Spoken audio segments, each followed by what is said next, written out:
so they wouldn't communicate, or they would just ignore you or ghost you or whatever, or they would communicate late or they were rude. And I was just like, there's got to be a better way, right?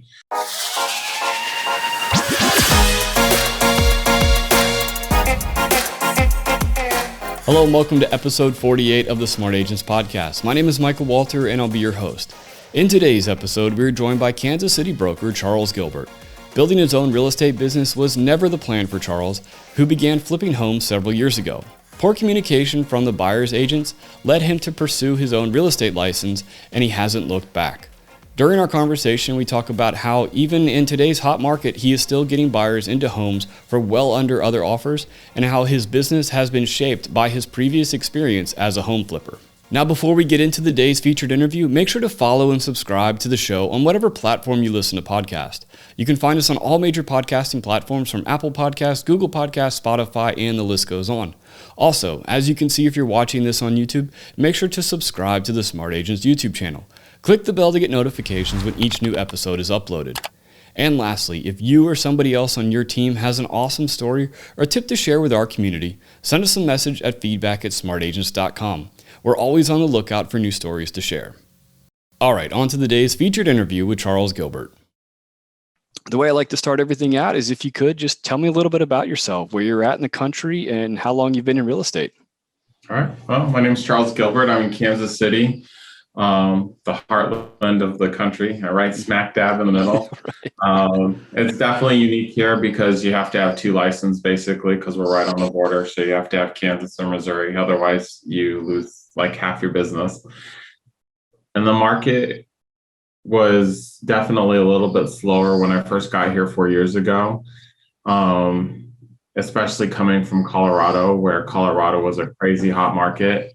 And I mean, when I left Colorado 4.5 years ago, I mean, it was bad enough to where you had something go on the market and first thing in the morning, you had 20, 25 agents lined up to get into the house.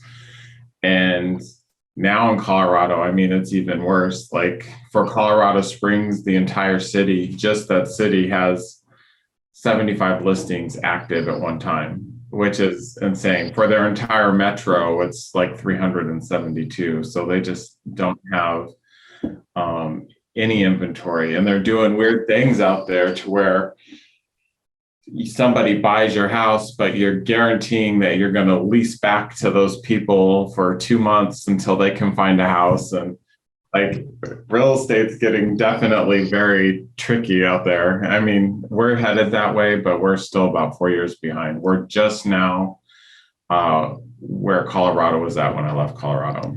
Right. So how's that helped you in, the way the market is now? Because like where I'm at in Florida, my neighbor, their house was on the market for literally 15 minutes. And it was, it's just nuts.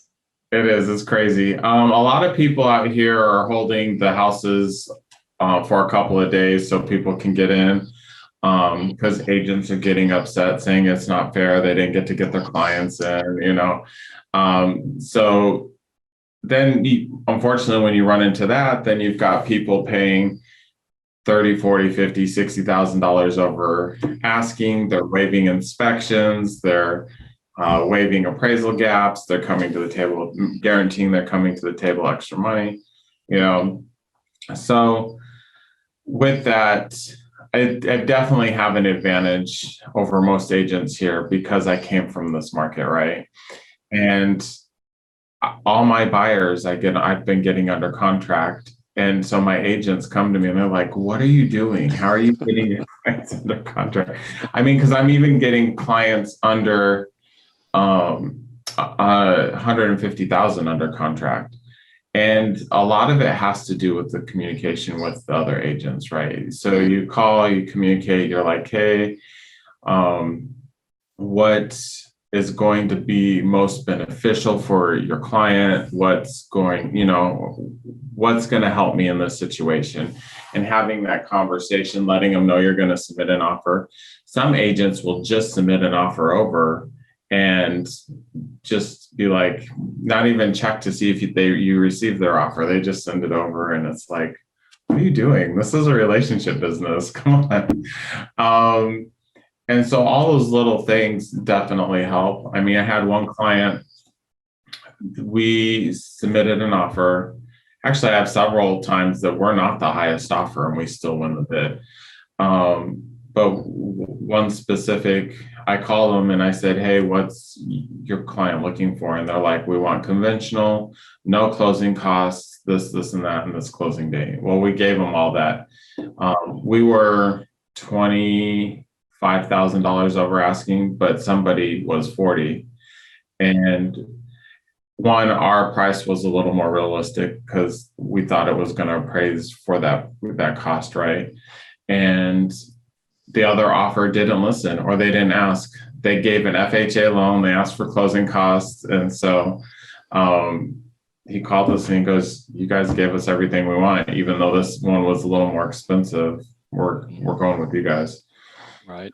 So, in talking about those relationships with the other agents, how important is it to, build those relationships so when a property is about to come on the market, that you kind of get that heads up, for your clients to be able to be aware of what's about to come down the pipeline? Well, what's really interesting is here we have something called the pre-MLS, and we didn't have that in Colorado. And so we can see a lot of the houses that are coming on the market before they come on the market. And so we can see, we will contact, some of our relationships and say, hey, this is coming soon. Let me know if you have any clients. Obviously, we can't do pocket listings because those are illegal. But then we have something here that is unique to us as well, as we have private office exclusive listings. So a lot of times you can actually keep your listings in-house and never put them on the MLS. So if we have a listing, if we have a seller and we have a buyer and we can match them up in-house, and the seller doesn't want 100 people trampling through their house in 3 days, we say, hey, we have a couple of buyers. We can do a private office exclusive listing, see if we can get it under contract prior to putting on the MLS, and then you don't have to deal with that headache. And then we have to disclose to them, you're not going to get thousands and thousands over asking, but you're not going to have the headache of not having your house for 3 days, having all these people trample through. So you let us know what you want to do. And that's actually worked out really well in a couple of situations as well. Right. So moving off the current market, your story is a little interesting about how you got into real estate. You were into flipping prior to getting your own license. So tell me about how all that happened. Well, I went to one of those flipping schools, right? And I feel like I paid way too much money for it, but definitely got my money back and, tens and tens of times over. But I worked with really great agents, but the problem was the agents on the other side. We could never get feedback. We always had trouble when it came through the inspections and the communication from the other side, or, so they wouldn't communicate, or they would just ignore you or ghost you or whatever, or they would communicate late, or they were rude. And I was just like, there's got to be a better way, right? And what's really funny is when we always had trouble selling our listings, and it was always 30 to 60, sometimes 90 days. And then when I got my license and I started selling my own flips, I've not had one last longer than 30 days on the market, but again, you take more pride in your own listings and you go an extra mile to get things sold and different things like that. So you just have more on the line. So I think you put more effort in. Right. But then having that experience, from both sides, that's really helped. I'd imagine that's helped your business now because you know that communication, that it's needed. Oh, yeah. For the seller. Absolutely. It's also really nice too, because I'm able to help people when they walk into a house that needs a little bit of work. They're like, we like it, but we don't know what to do. And I say, look, I've got contractors that aren't going to charge you an arm and a leg. You guys can still get my rates because my guys like it when I send them work because it keeps them busy. So I get my customers better rates than they would normally get. I keep my workers busy, so we can keep moving things forward. Right. And just having that eye for what's, what the house has available to it. Some people just can't walk into a place and envision, the wall over here knocked down or the kitchen, blown out and extended. But having that experience, you're able to, and even be able to show some real life examples of that. Oh yeah, absolutely. I actually managed somebody. We bought a house and he wanted to do an FHA 203K loan. Not my favorite loans by any means. They're way too much work. But we ended up redoing his entire kitchen, and he was absolutely ecstatic because, he loved everything else about the house and it just needed paint. But he was like, this kitchen's horrible. So I was like, well, let's redo your kitchen. So that's what we did. And he absolutely loved it. Right. So with that experience, what's your niche? What are your passion projects? What are the things that you really like to dive into? I work with a lot of investors. A lot of new investors I'm attracting a lot of new investors because they want help and experience. And so I'm trying to help them, but my schedule is still like super busy from opening this brokerage that, it's hard to designate a ton of time to them. I've had certain investors that I've worked with over the years that have made me lots and lots of money, and it's definitely a very lucrative relationship. But one thing that I want to get into is like they do in the shows where you find them a trash house and they get like a construction loan and then you redo it for them and then they've got a brand new house. I think that's going to be really one of the next steps for what I'm getting into, just because you can't find good live-in houses without paying, $30,000, $40,000, $50,000 over asking. So if you can buy a trash house for cost or a little bit less and then pay that $30,000, $40,000 and rehabbing your house, then you're getting a house that actually has equity instead of, overpaying for a house. Right. And, talking about starting your own brokerage, when did you do that? When did you open that up? So we officially opened, the brokerage went live August of last year, in the middle of a pandemic, right? We were supposed to open in March, but then everything got shut down. And so everything just got pushed out. And then we officially opened our office in October. Awesome. How many people do you have, working with you? We're up to 17 now. Awesome. So we're definitely growing. Our goal is to eventually get up to 50 to 80 in this office, and then we'll open up another office. Great.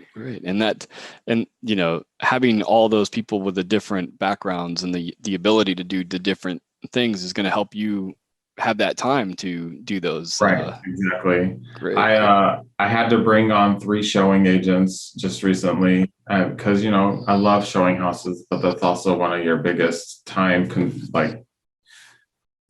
sucks, for lack of a better word. And so I will go meet with my clients, and then if I can do showings, I will. But now that I have 3 different showing agents, I don't have to feel like I'm neglecting my clients because now I have people that can actually show when I'm not available. Right. And it's all about that delegation of time. That's what's going to make that, that the machine work so much better. Oh, yeah. And then at the same time, when you have that ability to have those people there, it's not so much of a machine where it's, I'm here for 2 hours, but I got to be at this place. You have the people that can spend the time and get, the proper treatment for their home. Exactly. The goal now is to get to the point where most of my deals I end up referring off to our agents in the office, because one, if I can help make them money, I definitely want to do that, because happy agents bring more agents, and then that will allow me to focus a little more on learning and getting into commercial. And then I also want to get a little more into luxury. because my goal is to eventually get my license in places like Belize, the Dominican Republic, Costa Rica, Puerto Rico, because I want to work with some of those clients and um, start helping them invest in different countries and different big cities. And so that's where I'm wanting to expand. Right. That's awesome. This whole this investment idea was started from, I guess, a class you went to and is really Yeah. kind of ballooned from there. Well, it was funny too, right? Like when I first got my license, I only got my license to sell our own houses. Yeah. I wasn't planning on selling anybody else's houses. And then all of a sudden it turned into this 6-figure side gig. And I was like, I guess I should start working this more. That's awesome. Hey, you know what? A good accident, right? Yes, absolutely. That's awesome. Well, in the market that we're in, and, obviously it's very crazy right now, but people always need to kind of see into the future and be able to prepare for the future of, especially in real estate. You can ride the wave for so long, but once something changes, if you're not ready for that change, you're going to get left on the sideline pretty quickly. So, and it seems like for you, you Right. have a lot of knowledge in a lot of different areas. For people that aren't familiar with working with investors or working the pre-foreclosure and those kind of deals, what would you say to them for them to start, learning and getting ready?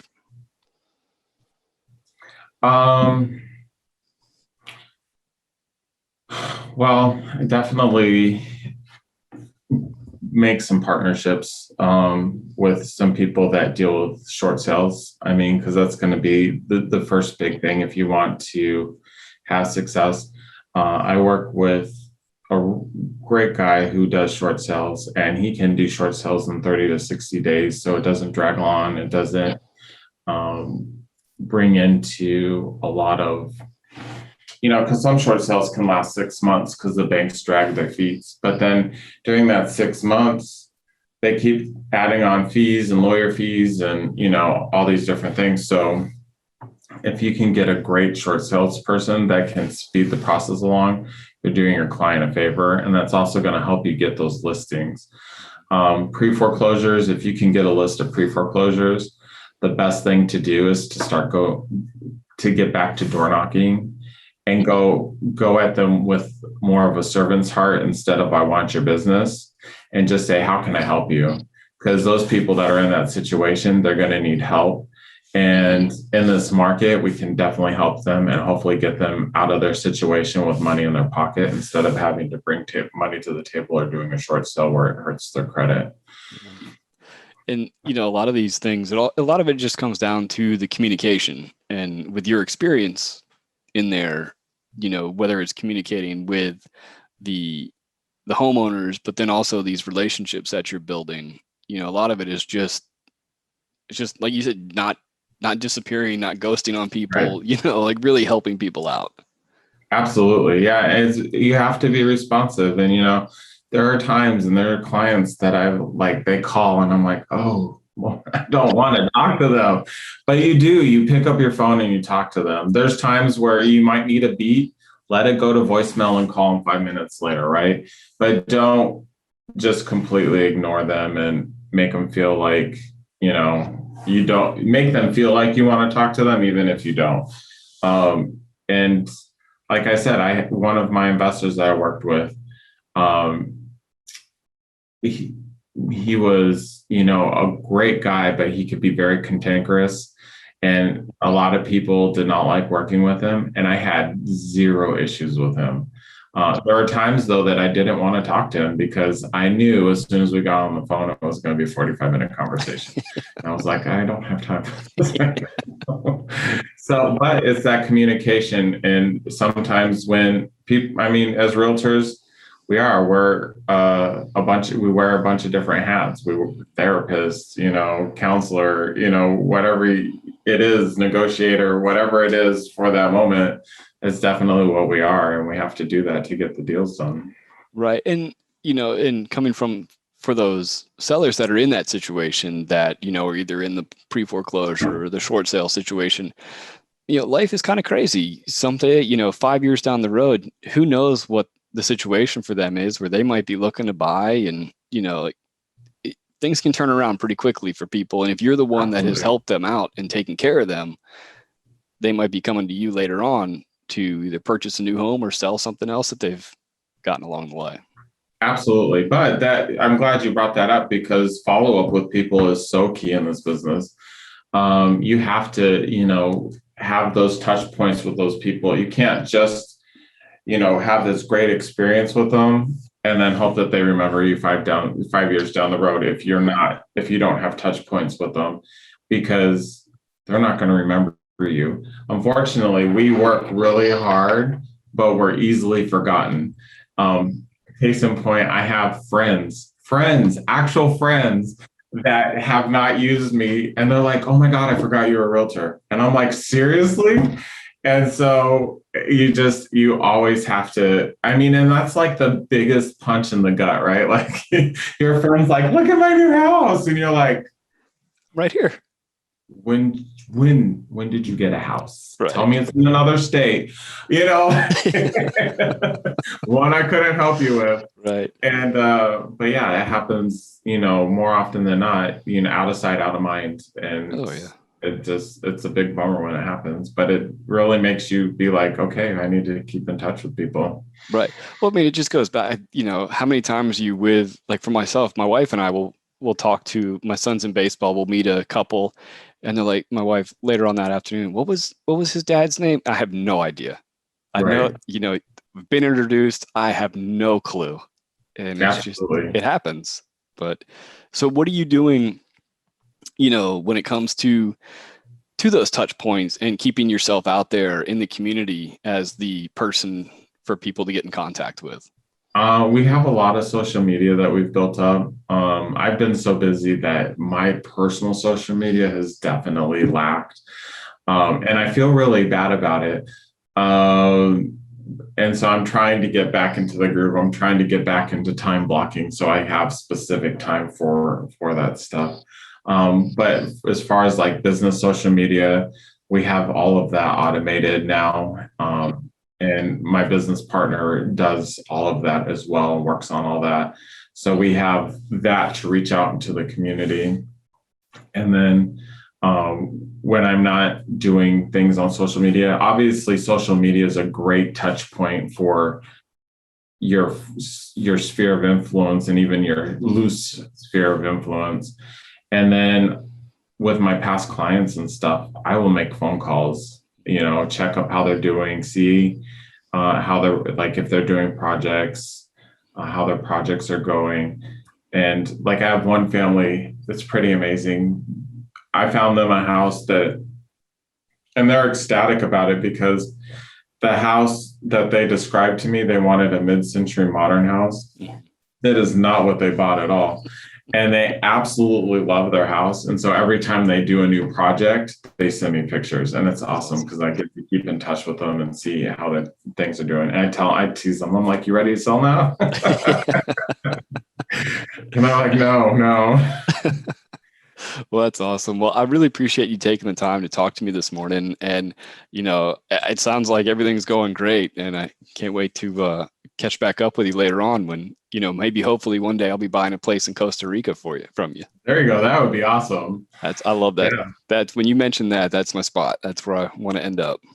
Yeah. I figure, I'm so busy that vacations don't seem like something I can do. So if I can go work in tropical places, I have to go to work. I'll be back in a week. Right. Well, I really appreciate it. And again, thanks for taking the time. Absolutely. Thank you for having me. I really want to thank Charles for joining us, and I can't wait to see what the future has in store for him. So once again, if you think you or somebody else on your team has an awesome story or tip to share with our community, send us a message at feedback@smartagents.com. Well, that wraps things up for this episode, but remember, follow the show wherever you listen to podcasts, and make sure to subscribe to the Smart Agents YouTube channel. Again, I'm Michael Walter, and we'll see you on the next episode.